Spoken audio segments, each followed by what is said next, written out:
ಇಲ್ಲಿವೆ ನೋಡಿ ಯೂರಿಕ್ ಆಮ್ಲ ಹೆಚ್ಚಾದರೆ ಆಗುವ ಲಕ್ಷಣಗಳು. ಗಂಭೀರ ಸಮಸ್ಯೆ. ಯೂರಿಕ್ ಆಮ್ಲವನ್ನು ಉತ್ಪಾದಿಸಲು ದೇಹವು ಆಹಾರ ಮತ್ತು ದೇಹದ ಜೀವಕೋಶಗಳನ್ನು ಒಡೆಯುತ್ತದೆ. ಒಂದು ನಿರ್ದಿಷ್ಟ ಪ್ರಮಾಣದ ಯೂರಿಕ್ ಆಮ್ಲವು ದೇಹಕ್ಕೆ ಪ್ರಯೋಜನಕಾರಿಯಾಗಿದೆ. ಹೆಚ್ಚಾದರೆ ಏನಾಗಬಹುದು?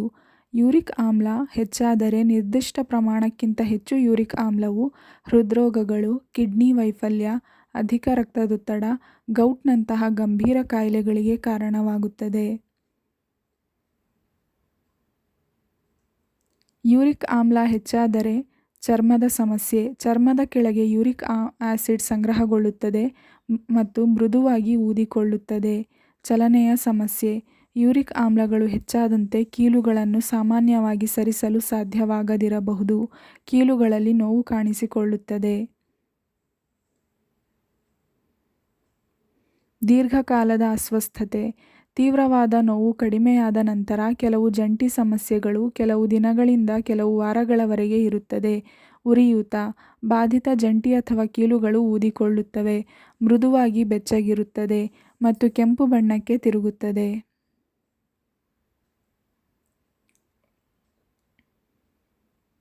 ಕಮ್ಮಿಯಾದರೆ ಏನಾಗಬಹುದು?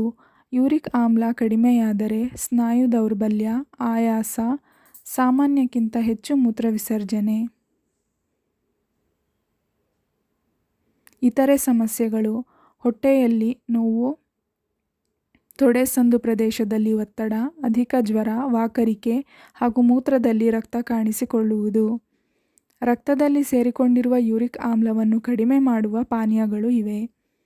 ಗ್ರೀನ್ ಟೀ ಕುಡಿಯಿರಿ. ನಿಂಬೆಹಣ್ಣಿನ ಶರಬತ್ತು, ಆದರೆ ಸಕ್ಕರೆ ಅವಾಯ್ಡ್ ಮಾಡಿ.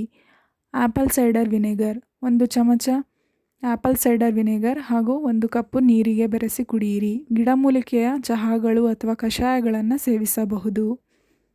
ಯೂರಿಕ್ ಆಮ್ಲ ಕಡಿಮೆ ಮಾಡಲು ಪ್ಯೂರಿನ್ ಹೆಚ್ಚಿರುವ ಆಹಾರದಿಂದ ದೂರವಿರಿ. ಉದಾಹರಣೆಗೆ ಕೆಂಪು ಮಾಂಸ, ಕೆಲವೊಂದು ಬಗೆಯ ಮೀನು, ತರಕಾರಿಗಳಿಂದ ದೂರವಿರಬೇಕು. ದೇಹದ ತೂಕದಲ್ಲಿ ನಿಯಂತ್ರಣ ಮಾಡಿಕೊಳ್ಳಿ. ಆಹಾರದಲ್ಲಿ ಆದಷ್ಟು ಆಲಿವ್ ಎಣ್ಣೆಯನ್ನು ಬಳಸಿ.